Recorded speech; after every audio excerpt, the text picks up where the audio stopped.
Welcome. I call this meeting of the Scotts Valley Advisory Community Advisory Committee to order at 5:17 or 16, whatever it is. Sorry about the being late, tardy. I lost my keys, so Ty wouldn't give me a ride, so I had to go home and do it myself. Anyway, so welcome everybody. I'll start with the roll call on the here. Jody Attic. Jody's here. Okay. And okay, Joe Coble. Here. Jarrett Hendricks. Yes. Cornelia Seibert Davis. Seaver Davis, I'm sorry. Thank you for correcting me. And Greg Scott. We're all present. Good. We have a quorum. We're ready to go. And I'll entertain a motion to move to accept the agenda as posted. Jody will do it. Jody's made the motion. I'm asking for a second. Second. Second by Joel. All in favor of accepting the agenda, raise it by saying aye. Aye. Ayes carry. Agenda's approved. At this time, we'll have time for public comment, of which a person may speak to for up to 3 minutes on any subject that is not on the agenda. The council shall not subsequently discuss or act upon that item not listed on the agenda, but we may look at it as a future agenda item. And I recognize, please, when you come up, say your name and who you're associated with or address.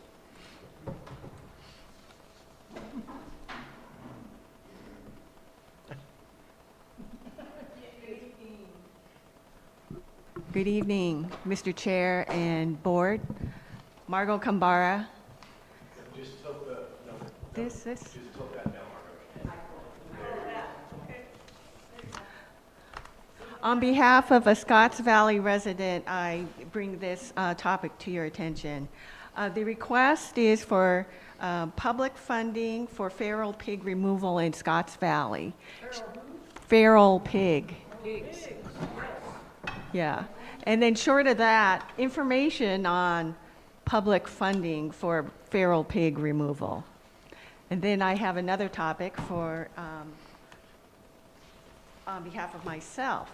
And that is, tomorrow, Lake County Board of Supervisors votes on Sonoma Clean Power's SCP's offer.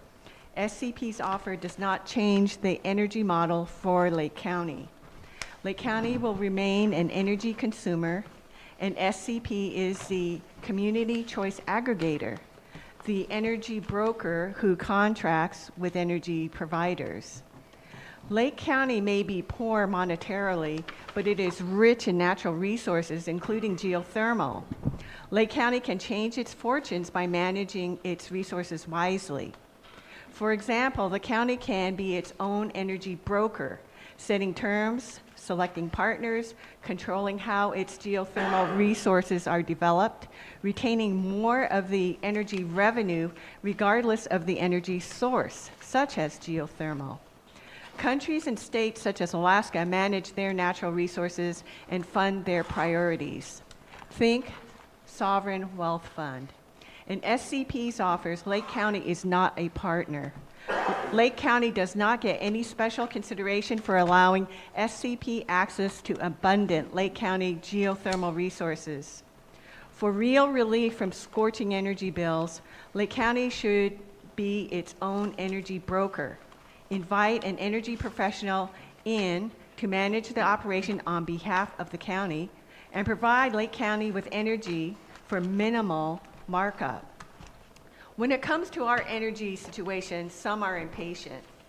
Others are desperate. Lake County stands at the crossroads. Its decision tomorrow can affect the county's energy direction for decades.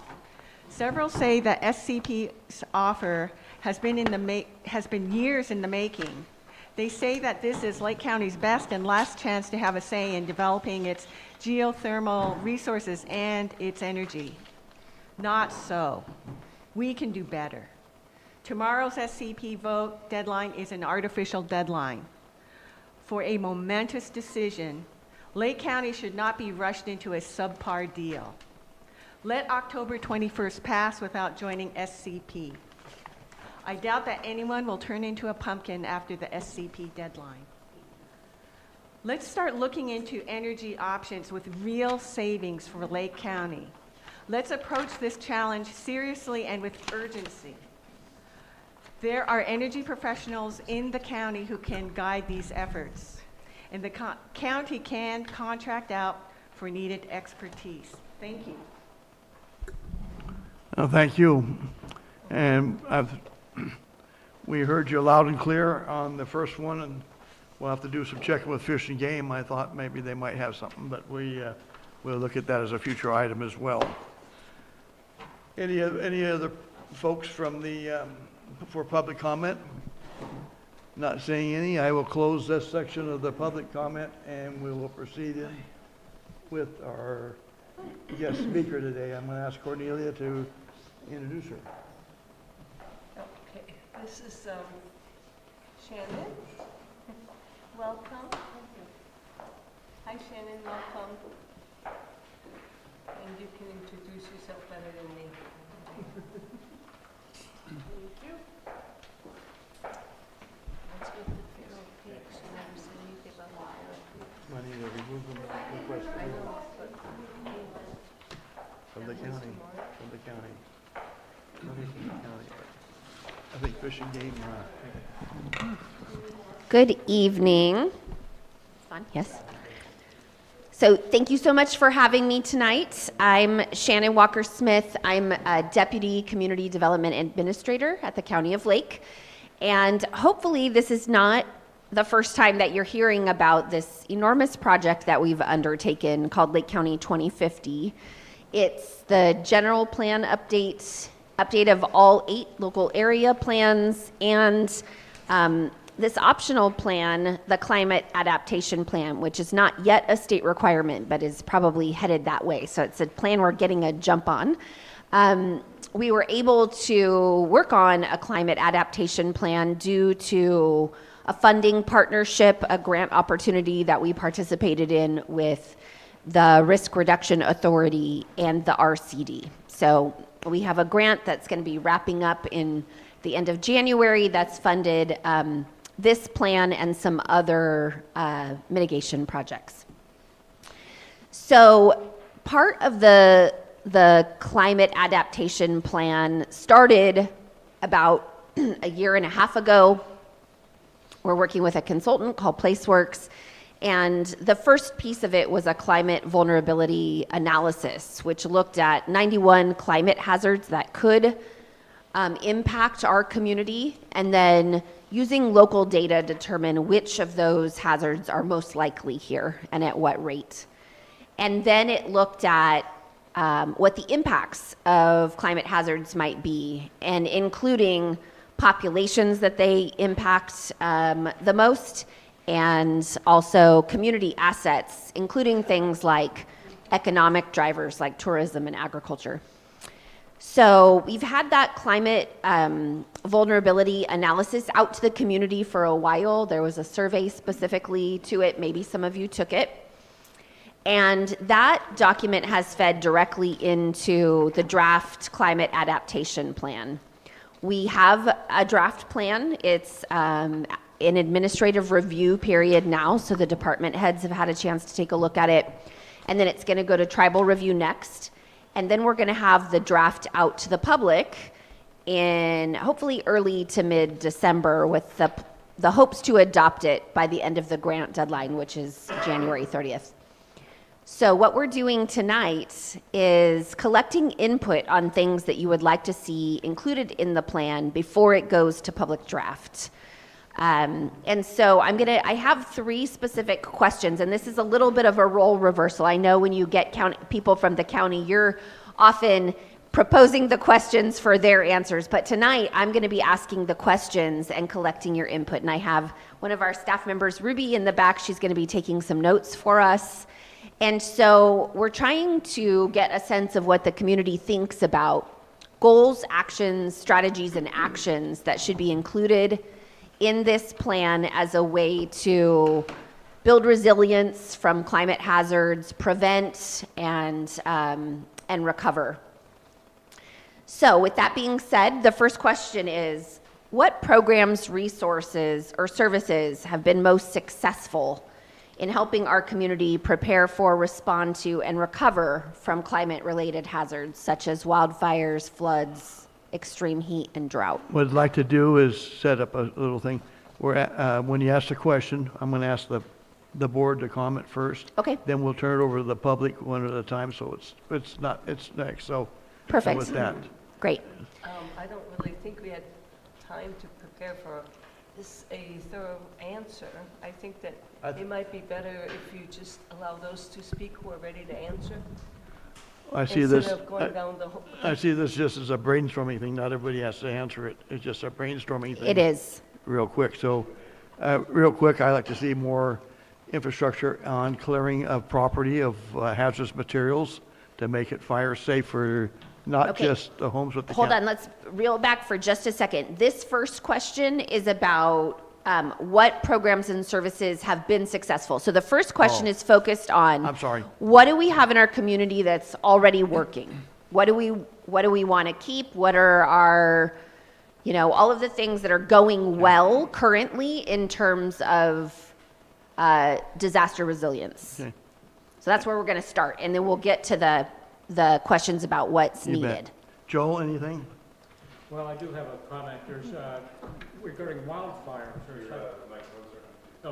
regarding wildfires, and I don't know if this has anything to do with Lake County, but there is an app on my phone, Watch Duty, which keeps me informed right away. And what seems to happen is that the responders are responding much more quickly. Yeah. And I think I'm not sure, but I'm assuming that has to do with more video cameras out there and reporting rather quickly and automatically. So that's a successful program, but maybe could even be expanded and improved on. Okay, yes, Watch Duty plus CAL Okay. FIRE response and Sure. potentially more cameras. I don't know if that's the reason that they've been able Watch to Duty so much usually more goes to responsive. dispatch centers and other areas for gathering of information, and they monitor that pretty good. So it's not a county program, it's a worldwide program. Jared's Jer- next. I know, just, Jared, We got one good impactful CAL FIRE grant through Clerk out here. Got some fire break work done out west of the valley. Just the beginning, we need a lot more. And so anyway, I'm getting ready to meet with Clerk and see what they might have in the works for new projects.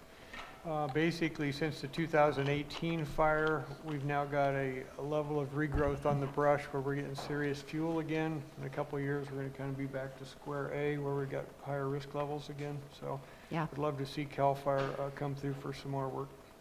okay, thank you. so we're still focusing on What's working? programs the county has that's working. Yep. Whether we want to keep it or not.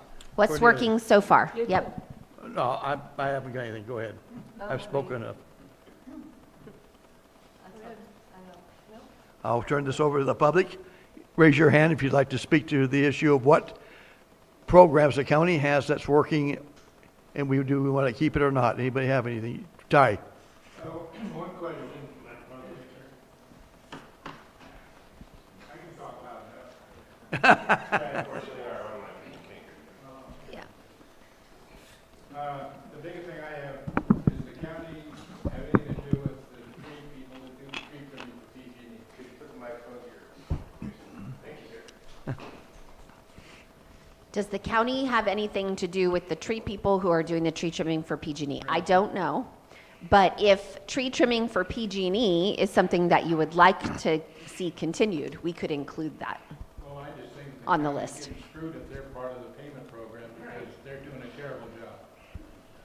Not just on my streets, but along, I drive around quite a bit, used to. And it's just the idea that they're skimming the very outskirts of what they should be doing. And that's my big concern, is that's a lot of fire danger right there.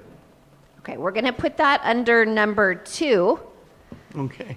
challenges. Any other? Let's focus on 1, what's working. Yeah. Neighborfest. NeighborFest, yes, that's a great program. I haven't, this is my 5th MAC meeting, and that's the first time I've heard NeighborFest, so that's awesome. Anything else? Yeah, Tom is behind you. Tom Lasik. I think the resiliency centers, Right. I think that getting them That's to not the county. work for both, No, but it's, something cold days and hot maybe to days start getting more. is an improvement. It's working better. Yeah. Wouldn't go far as to say it's working 100%, but it is definitely an improvement, and I think it's exciting to see that. The senior center in Kelseyville is getting remodeled.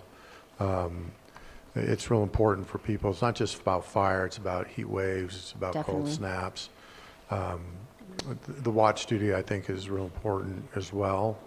The communication that we have now, it also takes, hopefully takes a burden off the, the first responders like 911 and stuff like that, because you get it on watch duty, you know that they already know. You don't have to make a phone call. So anyway, anyone else? Thank you. The only other thing I think about is the alerts we get on our phone about evacuations on those zones are good. Yeah. I think the county needs to get more involved in education and advertising that as a tool. Okay. Why don't we go to the next question here? Because it seems like a lot of people are going to want to talk about. Talk about number question 2 and 2. 3 or 7. Yeah, yeah. Okay, so what challenges are preventing residents and community organizations from implementing climate adaptation measures at their homes, like defensible space, home hardening, water conservation, or emergency preparedness? Okay, So this Joe. is like generally what do community members need in order to be able to do this work? Hey, Jody, let's start with you. Any comment? Well, the thing that I kind of clued into first was defensible space and home hardening. And I know that there have been programs, and I have benefited from one of those programs tremendously. So I heartily think that we should continue those sorts of programs because a lot of people out here are aging and cannot manage tree trimming and weed eating and, keeping their properties cleared. So that's been something I know that has worked very well for me. I'm still able to do a lot, but man, they came in and just whipped through in one day stuff that would have taken me weeks to do. Right. So that was something that really helped me out. Okay, so resources for defensible space work and like growing pilot programs for home hardening. What else? Cordelia, anything on your part? Well, just to tie into that, I think that we have it in the 25 years that I've lived here in Scotts Valley. I would say a lot of things have improved tremendously, towards addressing these challenges. One of the biggest issues that Scotts Valley faces is the lack of cell service. Even the fire professionals have a hard time. They have to carry around a booster wherever they go in Scotts Valley, and sometimes even those don't work. And I'm one of those people who still has a landline because, it's just necessary. Yeah, And that's not supported for much longer. In fact, Right. they always try to rip out the wires. Oh, we're going to upgrade you to the cheap mobile, this and that, but it just doesn't work. So if communication, like we had mentioned earlier about the cameras and the faster response and the alerts that are coming out are really helpful, the next step will be that a lot of those folks who cannot get those alerts because of the bad cell service would benefit from a push in that direction. okay. So improved cell service would help. Okay, Joel, anything? Yeah, I will bring up one of my favorite subjects, which is flooding. Scotts Valley Road floods most years, I guess, Yeah, in my experience. They're flooded enough to be impassable usually for a week or a couple weeks. I'm not sure if anything can be done about that. I'd be curious to know if there's anyone looking into any sort of odd ideas that maybe haven't been thought of before. One of my, or Sky Hoyt, who is often here, brings up the Scotts Creek Dam and Reservoir, which would be sort of upstream, sort of coming out of the Cow Mountain area, the Bureau of Land Management area, but before it gets down to the valley floor. So anyway, that's a weird idea, but I don't know that anybody's really looked at that, and I don't know that it's, should be discounted and forgotten and excluded from consideration.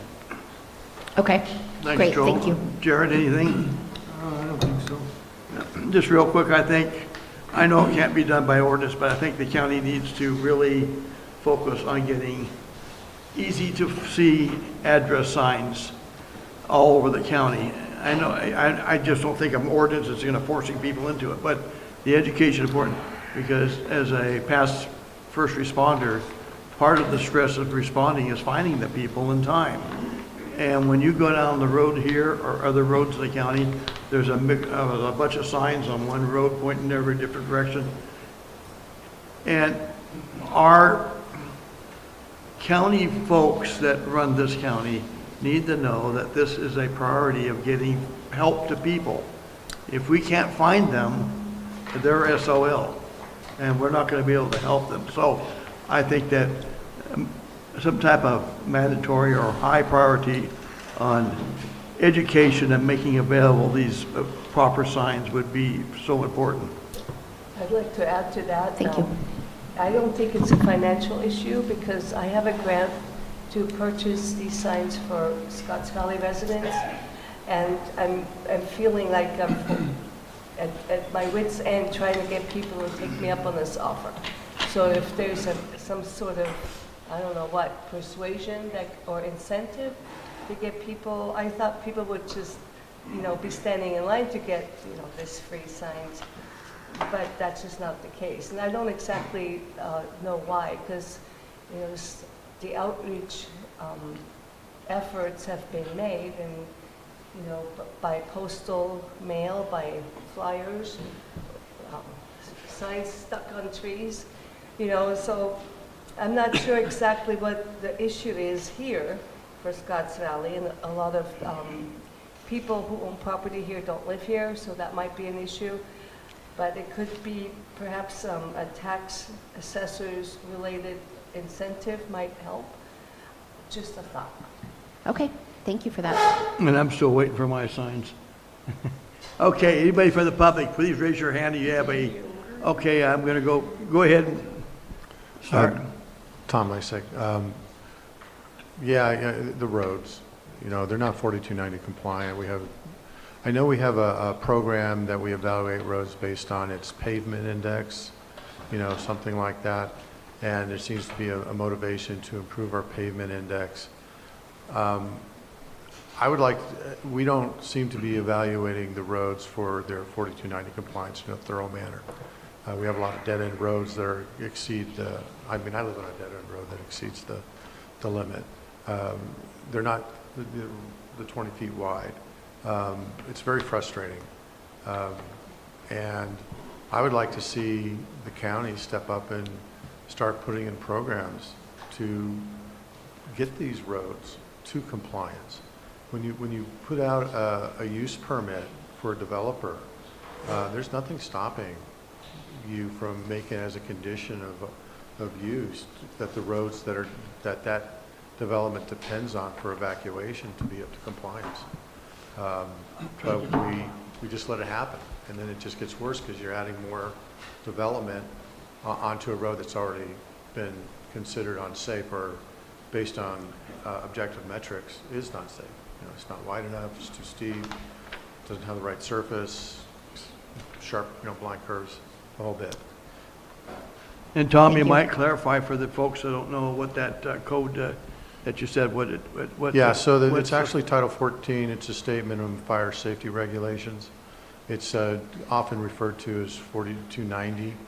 4291 is the defensible space law. Public Resources Code that Yeah, has Public clearance Resources around the Code. homes. 4291 is the defensible space, but 4290 is primarily focused on, a big section is focused on roads, but it also Right. talks about the address signs that you mentioned. It talks about water tanks and hydrants and other factors. But we're concerned about roads and pavement and getting our roads chip sealed, which is, don't get me wrong, it's awesome. We had a ton of roads this year. The road crews did a fantastic job.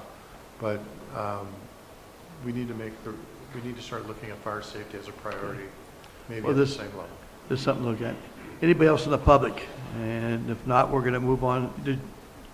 Raise your hand if you want to. Thomas, anybody online that has any questions? No questions from Zoom yet, except for. Okay, When you speak a little closer. okay. Should we go to the next question? Yes. So the next question is, what specific actions can the county take, or the Risk Reduction Authority, to support resilience in adaptation efforts? Okay, I'll start it there. Joel, do you have any action that the county should take? I do. This may not be very specific, but, whenever I hear about these great county programs or state programs, and I get excited about them, I occasionally follow through and I frequently cannot connect. I frequently cannot find out who's in charge or what I need to do. And my specific example of this is trying to get a pond built in my field, which I figure, okay, that'll be good for everybody. I mean, the firefighters could use it if they wanted. It would sort of interfere with the spread of wildfires. I guess wildlife could use it if they wanted. I don't know about the feral pigs. Maybe they would use it too.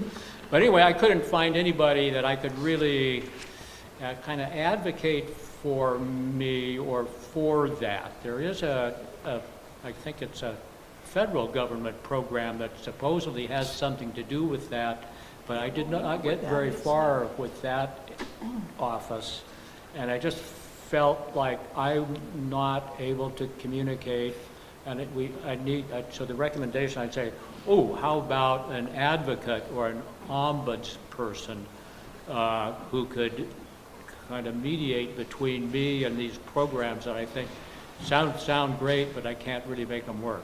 Got you. Okay. Okay, Thank you for Jared, that. anything that the county could assist with? Yeah, I would really love to see the county get more in the saddle on encouraging community-scale fire break construction. Scotts Valley is a prime example. The BLM used to maintain a large fire break out here parallel to Scotts Valley for miles. Very important thing in these monster fires. BLM has had a lot of turnover for people. They've got all new management people now. It'd be a really great time for the county to collaborate with them on, can they get some of this stuff back online? And then, of course, the second piece of it is, can they get their controlled burning program going up to that fire break, which makes it way more effective and larger scale. Okay, great. Fire breaks and control burning. Yeah. I think that should, And this could happen. been hearing There's those. all kinds of situations in the county that are the same thing, where community scale fire breaks would be a really big deal. To get Yeah. them- I've been hearing that in other communities as well. Yeah. a liaison with that, with, for example, the Fire Chiefs Association, and working with CAL FIRE and BLM and the Forest Service, looking at not just Scotts Valley, but the whole county. If you have an effect, if you eliminate the fuel, you're not going to have a fire. You're breaking the fire triangle. That's the fuel part of it. If you don't have brush around your house, you're not going to burn your house down. If you got fuel breaks and that are effective throughout the county, you're not going to have fires coming from next door, next county over, burning down into us and so forth. But we, over years and years, we watched the same thing occur. So it's going to take maybe a special effort on these groups here to start something here that might spread to other counties. But that's the point. Go ahead. Anything else you have for the county to do? Jody? No. Okay, Wes, raise your hand if you have a thought for this, please. You go ahead, Tom. Just speak a little louder. Yes, please. How's this? Is this better? There you Okay. go.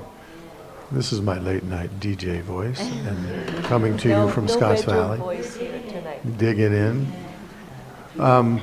As far as things to do better, I think communication really could be improved. For example, the resiliency centers, I'm sure a lot of people aren't even aware. For evacuation, those that have livestock or horses in particular, that there are resources out there that can help.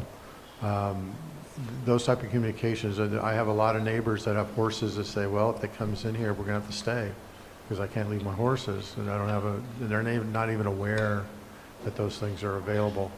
I also think that these programs seem to be a little disjointed. You know, if you have flood issues, well, you go talk to Water Resources or the Watershed Protection District. If you need, you know, something to do with fire, well, maybe talk to the fire district. You know, if you're trying to do a controlled burn, well, now you got to talk to maybe grading or to planning. You want to talk about, you know, fire-wise communities, well, who do you talk to there? There doesn't seem to be an overarching entity that governs all this. So, you know, I think I alluded to that in the Worth meeting. You know, when 9/11 hit, one of the lessons learned in the post-mortem of that was we had all the information to know there was a problem, but it was so disjointed and it was so dispersed that we could not collectively act in a cohesive manner. And, you know, it became a tragedy. And I think we have all these people that says, yeah, I've got this part of the elephant. Oh, this other person has that part of the elephant. But nobody's saying, you know, I'm the czar for, you know, climate resiliency. Here are the programs. And that's the other thing. We see a lot of plans, but don't see a lot of money behind the plans and not as much execution as I think anyone would like. Yeah. So we're spending a lot of money on planning and not so much, and we see a lot of plans, but very few get passed to funding. I agree. So I would rather spend planning money on funding existing plans. Thank you. Absolutely, thank you. Anybody else on what the county, what you'd like to see the county or the RRA do? Thank you, Shannon. Margot Kambara. To borrow a page from Lord of the Rings and to piggyback on Joel's idea of like an ombudsman or Louder. or such, have a plan to rule them all. So we can use the climate adaptation plan as a placeholder, similar to what Tom was talking about trying to bridge the disjointed nature of a lot of these programs. Of course, a pitfall will be is if the climate adaptation plan is a one-time thing. It has to be updated constantly for this to work, to have a resource to point the public to the various resources, because it's very confusing. When do you approach the fire-wise communities versus a fire-safe council versus the Office of Emergency Services multi-jurisdictional hazard mitigation plan and the Lake Area Planning Council's Lake County Fire Evacuation Plan? I mean, really? Right, that's just tomorrow. Yeah. Right. So having a guide for the public that integrates all this information so it's useful, especially in a crisis. Well, it's better if we were familiar with it before the crisis, but to know that, hey, it's there. When you need it, it's there. That would be helpful. And then continuing, what can the county do? Well, we're at a time that we can be proactive. Groundwater is a huge concern. And as Supervisor Rasmussen pointed out recently, if we as a county don't manage our groundwater wisely, the state can step in to manage it. And it already has, because it's happening in the Big Valley groundwater basin. So it's to our benefit to be wise with our resources. And so that means be smart with your water in terms of ag and development. So when it comes to things like discretionary permits, let's be smart about it. Does the application make sense? Is it using the water wisely? Is it environmentally sound? Things along those lines. Thank you. Thank you, Margot. And the one thing that, to answer our thought for the county, and when she mentioned all these Firewise and different OES and all these different things, Right. I manage the Riverside County disaster management in 15 cities in there.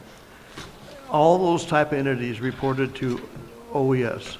We had a directory with phone numbers, so this was a one-stop shopping. You wanted to find out about something about disaster management or disaster preparedness, you called us, and whatever, throughout the county, whatever organizations exist locally or their thing, we were able to give them out that reference number instead of them trying to figure out who to call, where to go, and how it's in there. So maybe that might be something that might be, you might ask the sheriff, since he's responsible for that, to see if that could all be gathered in one answering point and referenced back out for people. Yeah, thank you. And your third question is what specific actions could Lake County or the Community Risk Reduction Authority take to support resilience and the adoption of these efforts? I Yeah. just named one. Yeah. Okay, Joel, anything actually? Nothing Jared? further, I thanks. think most people were answering that question in the last round. That's what I thought too. Yeah. Yeah, we did three. So anything additional from anyone on question 3?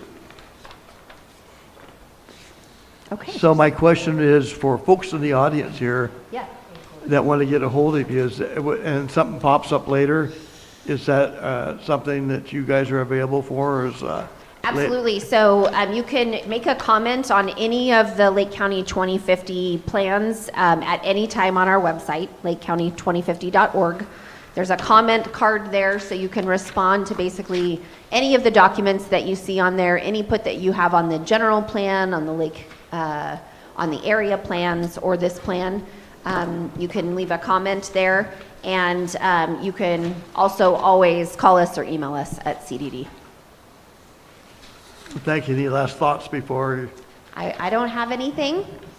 Well, we want Just thank you very much for having me tonight. well, we want to thank you for your good work and being here and to share with us. That's important. Thank you. That was Thank very you. informative, thank you. Okay, we'll continue with the agenda items here. We now go to council business.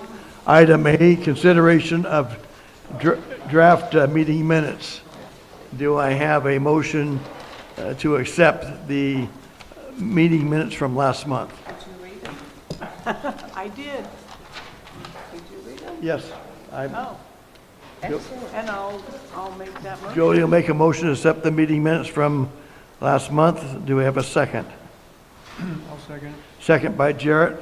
All in favor, ayes. Aye. Nays, abstentions, motion carries. Meetings, minutes are adopted.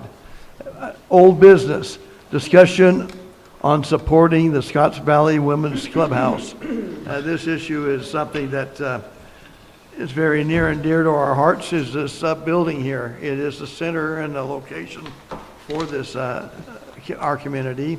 It's been here for a long time. And so there's some challenges that if we want to hold on to, I think the community needs to raise up and come to the assistance of this. Judy Weissel, you're here. Why don't you share with us any thoughts you might have, if you would?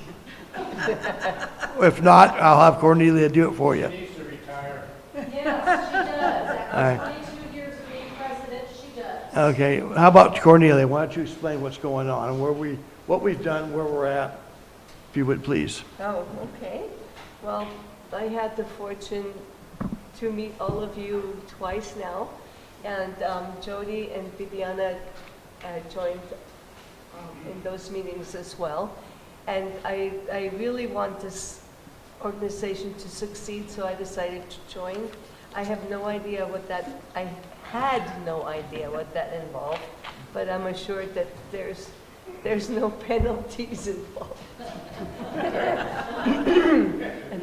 and no financial requirements, and so just, I encourage everyone, or I guess any woman, to join this group so that we can have fresh blood in the organization to help Judy and everyone out, because it's so easy to burn out, and just a few fresh faces sometimes makes people feel like it was worth the effort.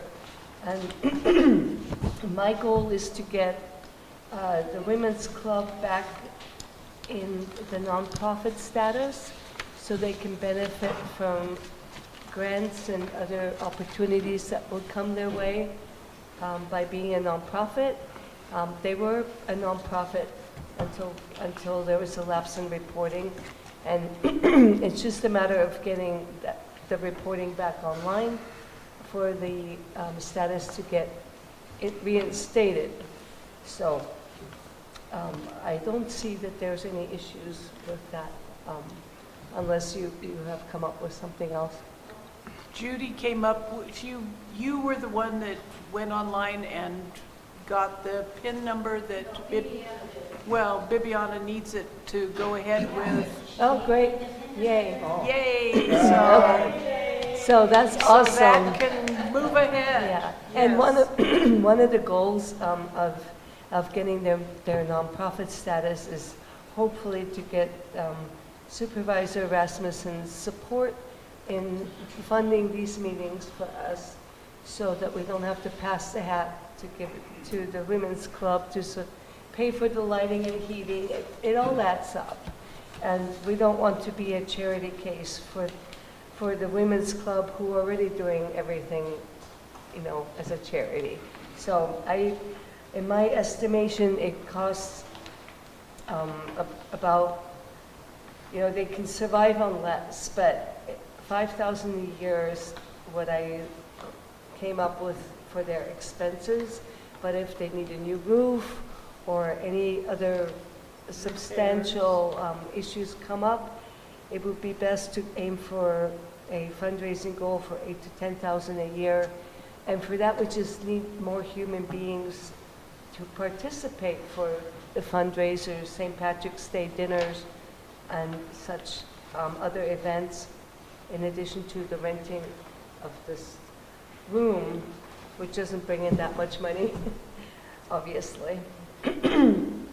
What was the other thing?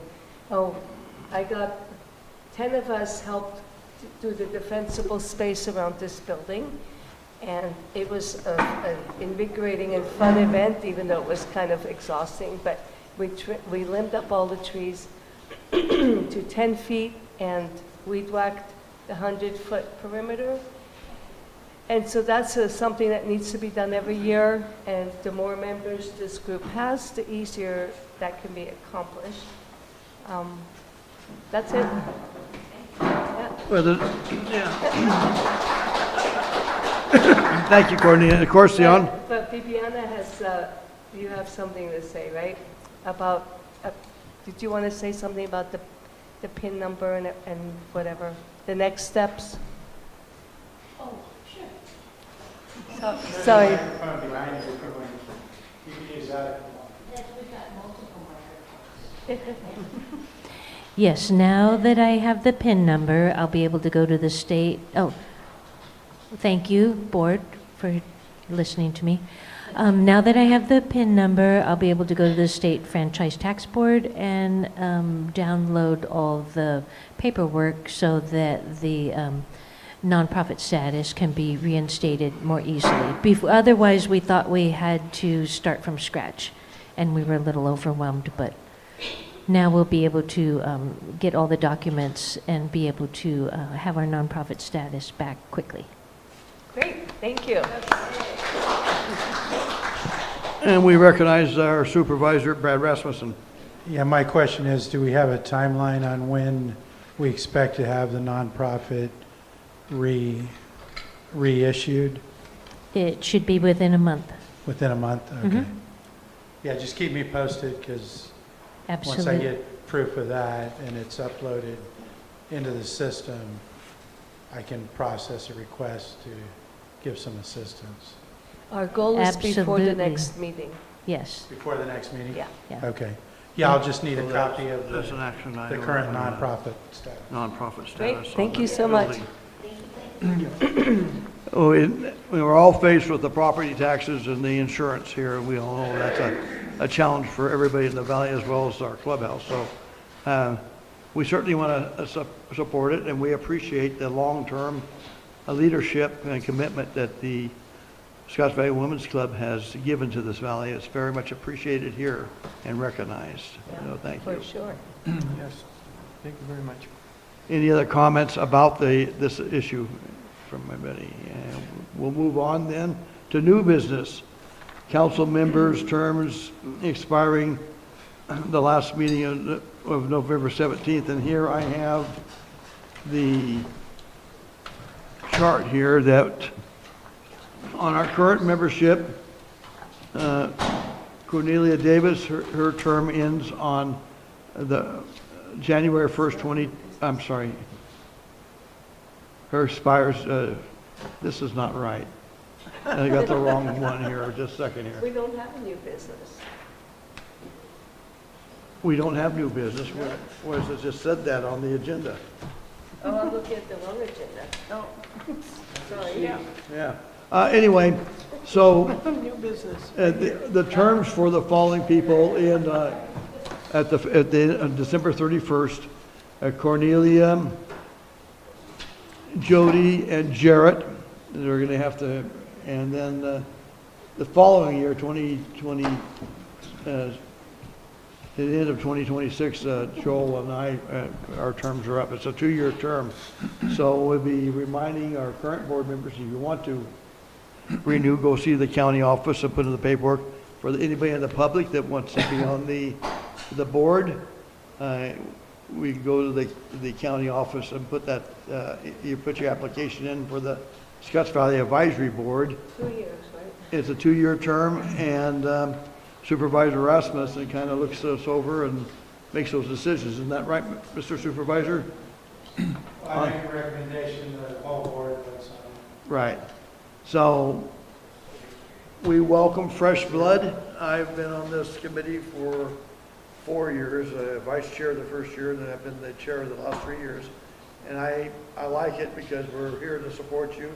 I felt our board members, our committee members have all been shown interest in different ideas and different talents and professions they bring in here to share with us. And I appreciate them working with these folks. They really do care about what's going on out here. So, but doesn't mean that things shouldn't change, or if you want to be part of this committee, you should apply for it and give your talents and your leadership and service leadership to our community. So that's just making that announcement. We'll next move on to updates, calendars, and miscellaneous reports. And this is time on item D. I would like to introduce our 4th District Supervisor, Brad Rasmussen.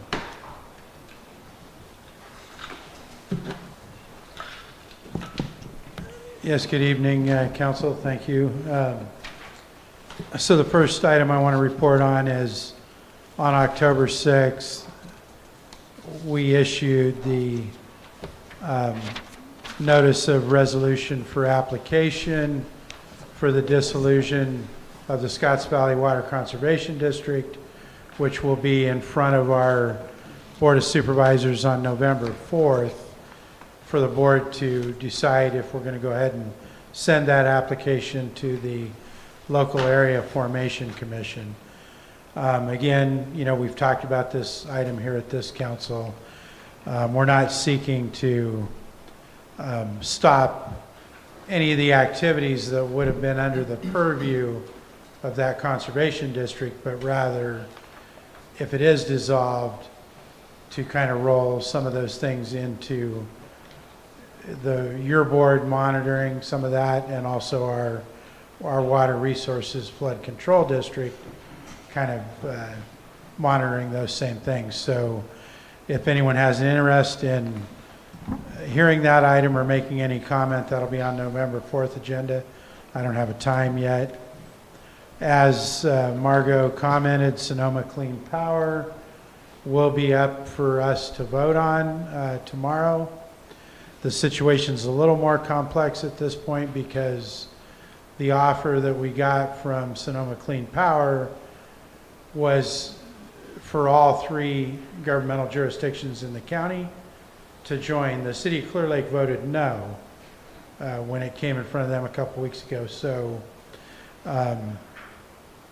so if the county board says that they still want this, then there'll have to be a new offer reissued from Sonoma Clean Power. So it's a little more complex, but nonetheless, if you have interest in that or to make any comments, either send it to us before 9 o'clock in the morning or come to the meeting in person or online.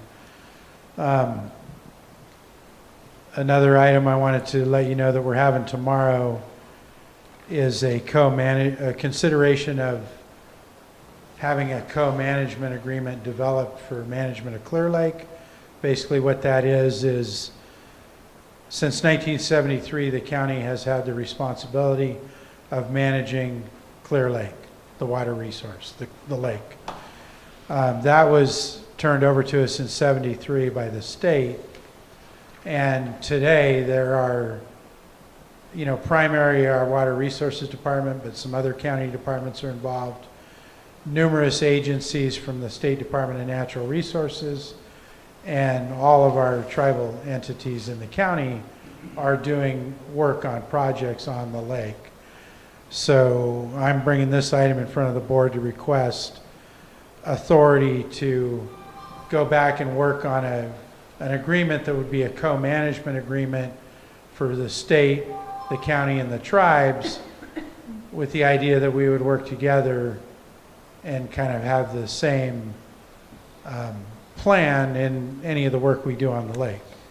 So right now, we're already kind of working together with the tribes and the state, but this is an idea to kind of bring the state, the tribes, the county together, hang on one second, to have a mutual pledge or a MOU to co-manage the lake. It's not seeking to dissolve or give up any county rights or responsibilities. We will retain all of that at the county, but at this point, but have a mutual agreement if it gets approved to co-manage the lake. And if you have a question before I go on to my last reportable item, go ahead. Well, it just sounds like you're gonna give everybody a northbound ticket on this northbound train, and that's what's needed, is that coordination and that guidance, I think. Well, that's the idea, to work together for the interest of the Right. lake, whether it's fish, wildlife, the use of the lake by many people for water source, and also the recreation, which is vital to our economy. I mean, our So tributaries that flow in there would be. it's all part of the That's all watershed, part of it, Clear yeah. Lake, the lake and its watershed. So Now, this is being considered in tomorrow's meeting? I'm asking for authority from the board to direct county staff to go work on that, bring us back an agreement to consider. We're not doing the agreement tomorrow, it's for authority. The county, we can't work on that unless the entire board, by a majority vote, says we can. So that's what's going in front of the board tomorrow. And that is at 11 a.m. It's a timed item. If we're running on time, it would be 11. If we're running behind, it could be any time after 11. So just can't do it before. And the last item is, I've had numerous people in the past year and a half ask me about, from this area, as well as many other areas, are we ever going to get any more recycling opportunities? So there, and I think you might have been one of the folks that, so starting November 7th, on Friday, November 7th at 7:30 in the morning, and every Friday thereafter, there's going to be a mobile recycling center for CRV at 1285 South Main on the south side of the Bruno's supermarket. Great. So kind of, yeah. That's been being, unfortunately, we need more than that, but I'll take that for now as a start, because it'll be at least every Friday. So if you have stuff you've been holding, get in line on November 7th. I will be, because I have a truckload at home. Yeah. That's Yeah. good, because I'm running out of orange bags. I'm sure you are. Is this for everybody in the county? Everybody in the county.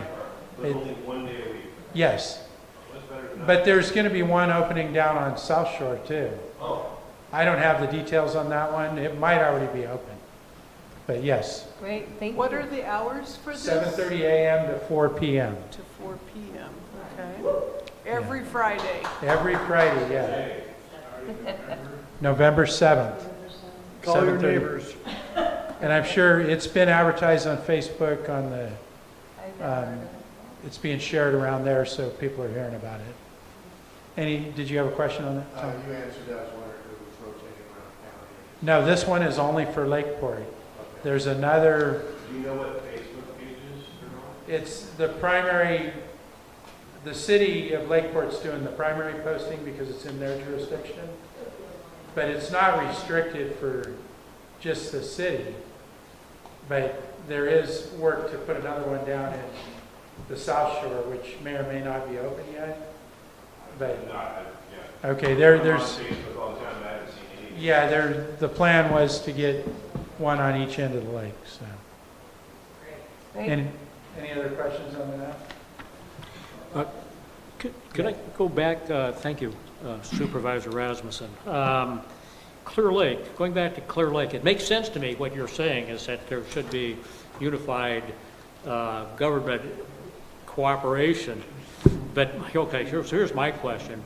Who do you go to, or who does the board go to when you have questions about Clear Lake? Because it's, it's a huge, important, and complicated natural resource involving the whole county. Yeah. The county surrounds it. It's the sort of the gem of the county in a way. And yet, there ought to be like a science advisory council or something to keep maybe us all informed, but the board informed. Is there anyone like that you go to? Well, we would start with going to our Water Resources Department, and then from there, if it was another agency, the State Natural Resources Agency has like probably 25 agencies underneath them. The Department of Natural Resources, Fish and Game, state parks, all kinds of stuff. And then there's the State Water Board. Then there's tribal entities. There's probably 20 some odd agencies that do something on the lake. But our board would start with our staff, Water Resources, and then go from there depending on the issue and who may be working on it. It's pretty complex, and that's why I think it makes sense to have a memorandum that all of these agencies are agreeing to work together to co-manage. I don't know if that answers your question. Well, but I think so. My question is, first of all, thank you for organizing a unified government or getting the different agencies to gather together, so you're not all arguing about different things, for example. So my question, though, is where do you go for scientific information in particular? I'm sort of interested in the amount of sediment in the lake and how it affects the environment or the ecology of the lake. Now, there maybe nobody, I would think the bass fishermen might know more about it than most of us. I don't know, but Well, is there a scientific? Yeah, we've got information on that. I mean, the sediment is a major issue, and that's why for 20 years we've been working on the Middle Creek restoration that really needs to get done. But, so there's county agencies, state agencies, there's a lot of people that might have info on that, and I don't know that we have it all collected in one spot. Okay, thank you. I can tell you that the biggest sediment load coming into that lake comes out of the Scotts Creek. That's where the majority of the sediment comes from. But, and Middle Creek next. So there's a lot of complexities to answering that question. Okay, thank you. So that completes my report then. Thank you. Thank you, Supervisor, for being here. Yeah, I just had two questions. Maybe Yeah. first one is,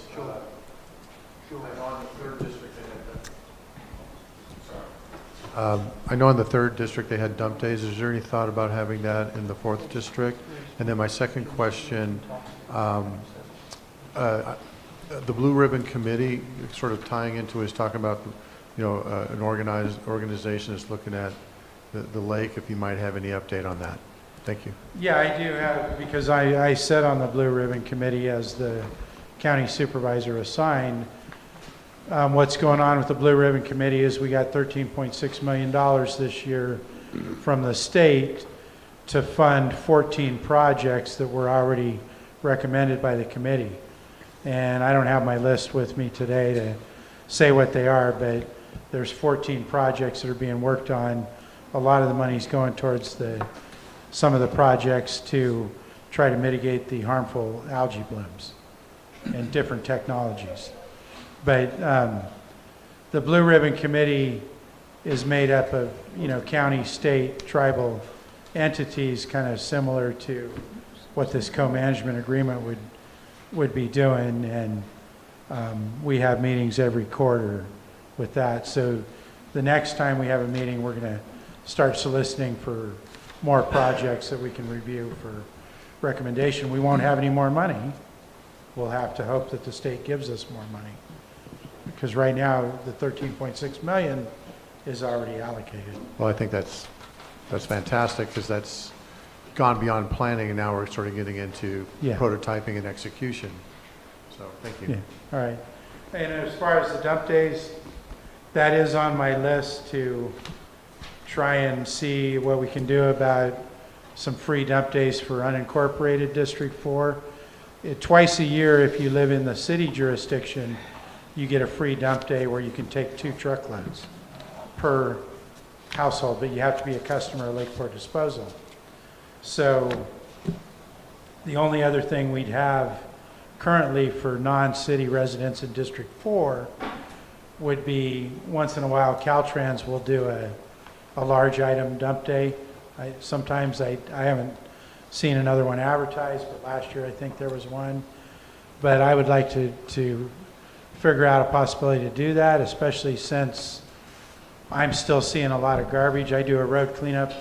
I have 2 road cleanups. One of them's on 175, and I found a dump site that's got thousands and thousands of pounds of furniture, appliances, over 200 tires that are dumped off Highway 175 on an almost vertical incline that, I wouldn't be allowed to do on my, just volunteer road cleanup. And so I'm working with Caltrans on that to see if maybe they will clean it up, but it's possible that they're going to say no, because the garbage is not, although it may have been dumped off there right away, it may no longer be on there right away because they have limited right away. And the bad part about all this, there could be 50,000 pounds of garbage, all above the headwaters of Manning Creek, which is a tributary to Clear Lake. So because of all that, and the bad part is a lot of this garbage, the appliances and the tires, you could dump them for free. There's no charge for an appliance, and a household can take 9 tires per load to the dump without charge. Well, we advertise it, we educate, it's on the websites, but maybe some people don't listen to that or pay attention, but that's a long answer, but it's on the list to hopefully see what we can do about some dump days, because that is a problem. Maybe we could put a big, Caltrans could put a big sign at those locations that are favored by dumpers. Already is. Oh, really? You Say can- no dumping No, I prosecution. mean free, dump these things for free. Well, maybe they could do that, something I can mention. It's like- But we already have plenty of signs that say against the law, no dumping. People take that as a challenge. The Lake County website is where the battery and tire thing is listed? It would be you can get to it from our site, but it's actually probably controlled by Lake County Waste Solutions, because that's our garbage contractor. But you can go on there and find that. Well, thank you, Supervisor, and I believe that the Waste Solutions also offers either 1 or 2 days that you can tell them that you're going to put a large amount out there and they'll pick it up for free. You have to call them and double check what I'm telling you. Yeah, so whatever. There's a big sectional couch right behind the pear packing shed. It's free. It's free. Yeah, well, Yeah, don't get paid if somebody's sleeping there. Okay, so let's continue here. Thank you, Supervisor. Item E under this is observations regarding groundwater, fire mitigation, and Scotts Valley infrastructure. Anybody on the committee have anything to add to this or about this? No update from me. Jarrett? Joel? No, thank you. Jody? No, okay. Anybody from the public have any concern about any of these subjects? Yes, go ahead, please, come up to the No, lectern. no, you don't have to come up, just Oh, you- speak louder.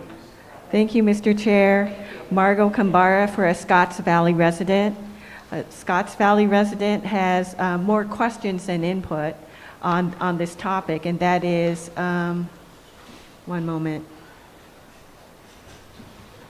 First, any information, please share on improving or planning for the drainage of Scotts Valley Road. 2, to reduce flooding of Scotts Creek. And 3, to stop the high Scotts Creek flows and erosion coming from upstream Scotts Creek. Thank you. This has been a subject of a number of past meetings, of course, and there was funding set aside that was determined to be for studies and so forth. That's been transferred by a former supervisor into the Highland Springs area, and also for other studies. So the finances there been turned over to the county as far as trying to do the studies and the things that it will take to hopefully lead us to the right decisions here. My understanding is the biggest concerns on that we keep trying to, I know Jarrett's trying to work with BLM on the erosion issue, that we get a lot of silt from the recreational area down Scotts Creek that goes out all the way out there, Robin Slough, and puts a lot of silt out. Also, it goes down the channel and the road here. If you cut out the whole creek with all the trees and stuff and have a fast flowing flow through there, you could have a real erosion problem versus some type of a controlled type of thing where the water's just not raging through there and eroding. And plus, we just had our road redone, so part of that, depending on what the effects of a fast flow of that drainage ditch and so forth might be. So we still want to try to get a feel about what the county can do to help us clean that drainage ditch out before the Valves culvert down here at the other end of the road, to allow some flow through there so we don't have the backup that comes back over to the road that blocks up the road every year. So it's a continuous scenario that we face every year. Right now, we just know that because of the conditions of the amount of water flow off the sides of the mountains on both sides, and mainly off of Cow Mountain that really flows off, we're going to continue to have a flooding road closure situation until we can figure out a better way to solve this. And that's going to take the county's input in guiding us on what procedures, what studies have to be done before we can take whatever action of rebuilding levees or strengthening or working or maintaining the flows of these things. Supervisor Rasmussen, did you mention last time when the study would start? I seem to recall that you did, but I don't recall the details. It was supposed to be put out to RFP this fall sometime. Okay, I don't know if it's happened yet or not. okay, thanks. This fall. This fall. Yeah, about that. Mm. So I hope I probably didn't answer your question, but I'm trying to tell you that we are still concerned about it. It's not an issue that's going off the agenda at all for future meetings. It's just we can only go so far and share with you, but folks like you and others keep it alive because we know it's an issue out here, and that's what we're trying to do, is to work on that. Any other comments on that? Okay, let's go to the next item on the let me get where I'm at. Number G. Number F. Ongoing input on the general plan or local plans. Margot? Thank you, Mr. Chair. This will be quick. I have 3 points to share with the board. First is the presentation that you experienced tonight. Well, that will be the joy of the General Plan Advisory Council next Monday. We will be asked for our input on the county's climate adaptation plan. The second point is general plan and local area plan drafts are to be done by the end of this year. We haven't really heard much about whether we're going to be asked for our input and when. If I guess, I don't think we're going to see it before the holidays, but that's just a guess. And finally is just a comment, and that is we as a county lost an opportunity. Your general plan advisory committee and your local area plan committees, they've been at work for at least a year. I believe it was 2024 when they were appointed. And we have some serious issues before us as a county, and one of them is going to be voted on tomorrow. It is about Sonoma Clean Power's offer and the development of geothermal power. That is within the purview of your general plan. That's within the purview of your general plan advisory committee. And we were not asked to look at it. And gosh, if I were a little more, less distracted, I would have suggested it, and I'm sorry. But that concludes my report. Thank you. Margot, one question, Margot. Does the airport seem to be moving towards District 4 or District 5? Committee? The last I heard, it was a split decision, and I think that decision will rest with the Board of Supervisors, but I don't have the latest on that. That's fine, thank you. Thank you for that. Okay, so yes, she's right. There's been a lot of work in committees and local input on the future of our organization for our county for 2050. So good work on all those folks have been focused on that. And Margot, we appreciate your update and liaisoning and keeping us informed. And thank you for your commitment to that project. We appreciate you're much appreciated. Definitely, thank you. Okay, so now we're going to go to council member updates and calendar items. I'll start with Jody. Anything to offer? No. Joe, anything to offer? Nothing from me, thank you. Cornelia? You're random. I'm all thrown for a loop. I would hopefully, I just want to remind everybody to come to this are men welcome? Okay, so I would like, we want the men to help, but they don't need to come to the meeting. So the meetings are on every second? Second Monday at 1 o'clock. Right here? Right here. Do they need to call you first? Okay. Well, thank you for that. I'll take that off my calendar then. And Jared, anything that you have updates? No, Nothing with BLM or anything? no. So we have Jim Steele coming online. Yeah, that's in the down here Okay, further. we'll catch that under H. Okay. Very good. I have nothing to report. So moving right along, the November presentation, of course, will be the feedback from Alexander Haig, who's with what department? It was in the last, it'll be in the next agenda with more details. Okay. But she will make a presentation on the locations, potential locations for electric vehicle charging and other input of that nature. She will make a presentation and ask for feedback about locations for electric vehicle charging stations. Yeah, and then we're also going to have a presentation,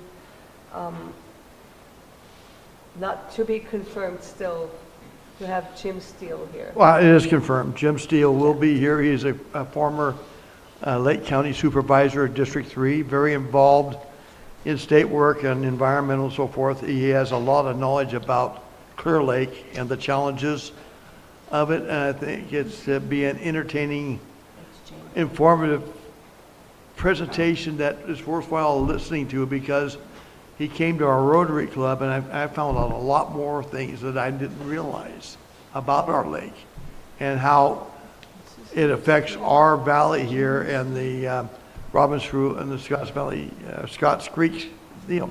So I hope you might be here because he's very informative. I think, Jared, you've are coordinating with him for the visual aid stuff? Yeah.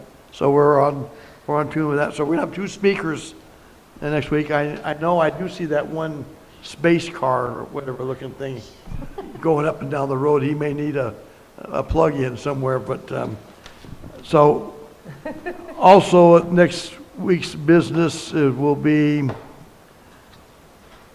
looking, of course, December. We do not have a meeting. We take that month off.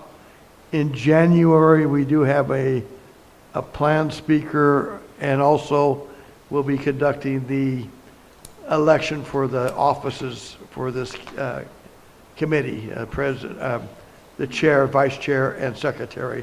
And so we'll be confirming the ratification So of the board members. the January meeting speaker is Larry Ray, and Okay.